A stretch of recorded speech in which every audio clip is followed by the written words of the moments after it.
Assalamualaikum warahmatullahi wabarakatuh. Selamat pagi anak-anak, semoga dalam keadaan sehat walafiat. Anak-anak, bertemu lagi dengan Pak Sam. Mari kita belajar mata pelajaran pendidikan agama Islam kelas 12 SMA LB. Baik anak-anak, hari ini kita akan membahas materi tentang toharoh. Apa itu pengertian toharoh menurut bahasa, apa pengertian toharoh menurut istilah, dan macam-macam alat untuk toharoh. Itu apa saja nanti akan Pak Sam jelaskan satu persatu. Sebelum pelajaran kita mulai, mari anak-anak kita berdoa terlebih dahulu. Semoga dengan kita berdoa, kita diberikan kemudahan oleh Allah Subhanahu wa taala dalam menuntut ilmu. A'udzu billahi minasyaitonir rajim. Bismillahirrahmanirrahim.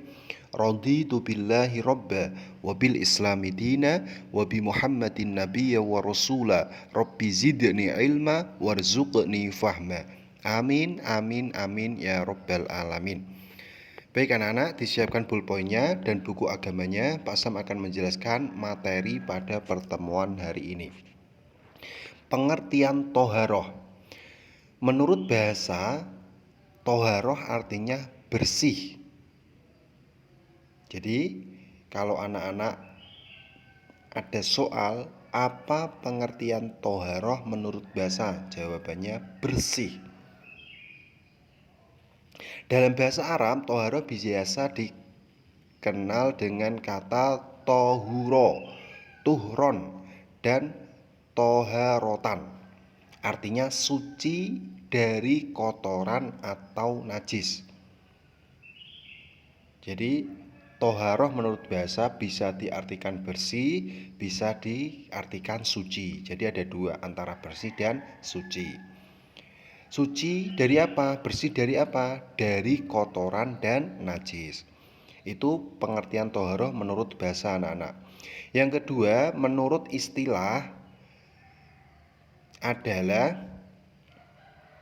menghilangkan sesuatu yang menjadi kendala bagi sahnya ibadah tertentu.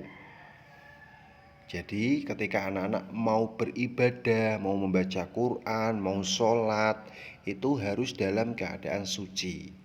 Artinya apa? Tidak ada dalam diri kita itu najis yang menempel.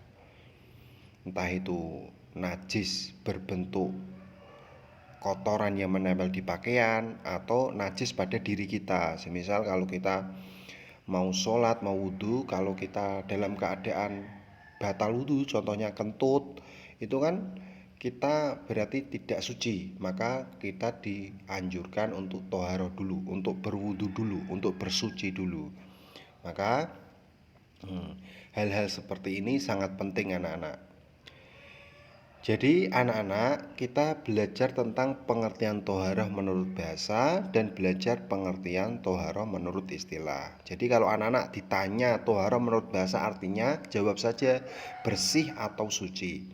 Kalau yang menurut istilah artinya berarti menghilangkan sesuatu yang menjadi kendala bagi sahnya ibadah tertentu, ibadah seseorang. Jadi kalau kita beribadah kok tidak sah, berarti ya salah satunya ini karena dalam diri kita ada kotoran atau najisnya, maka harus disucikan dulu, namanya toharoh, dengan air, dengan debu dan lain sebagainya.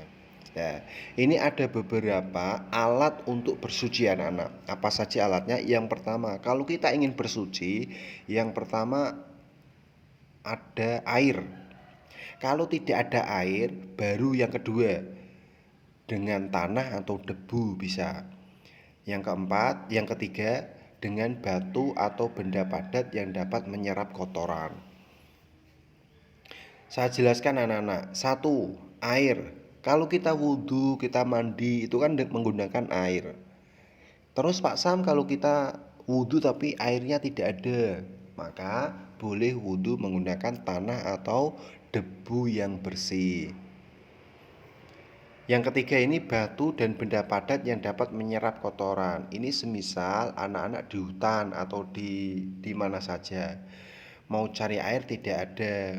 Adalah anak-anak ingin BAB. Setelah BAB bingung ini mau membersihkannya pakai apa? Maka boleh dibersihkan dengan batu atau benda padat untuk membersihkan kotoran itunya, kotoran BAB-nya itu. Jadi tidak hanya dengan air, tetapi bisa dengan alat-alat yang lain, yaitu antara batu itu untuk membersihkan kotoran itu. Tetapi kalau ada air ya diutamakan dengan air, menggunakan air.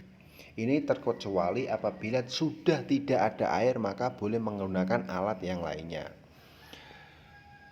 Ada air yang bisa untuk ada beberapa air dalam kajian fikih dibagi menjadi 5, yaitu air mutlak, air mustakmal, air perahan, air campur, air najis.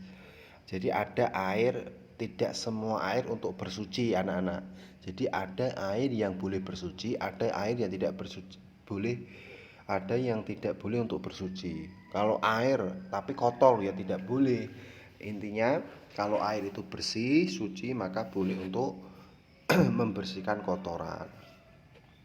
Itulah anak-anak materi pada pertemuan hari ini tentang toharo. Toharo itu artinya bersuci atau bersih, bersih dari najis atau kotoran, atau bisa dikatakan menghilangkan sesuatu yang menjadi kendala bagi sahnya ibadah tertentu.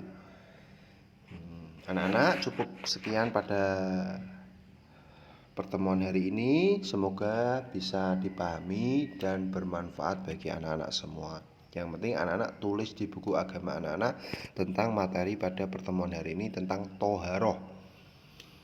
Anak-anak, cukup sekian. Dan anak-anak jaga selalu kondisi anak-anak. Jangan lupa tetap belajar yang tekun supaya apa yang dicita-citakan anak-anak dapat tercapai dengan baik.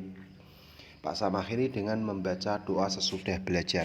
A'udzubillahi minasyaitonirrajim. Bismillahirrahmanirrahim. Allahumma arinal haqqo haqqo warzuqna tiba'ah wa arinal batila batila warzuqna ijtinabah. Amin amin amin ya rabbal alamin. Pak Sam akhiri, wabillahi taufiq wal hidayah. Assalamualaikum warahmatullahi wabarakatuh. Dan semoga keselamatan dan rahmat Allah serta keberkahannya terlimpah juga kepada kalian. Amin amin amin ya rabbal alamin.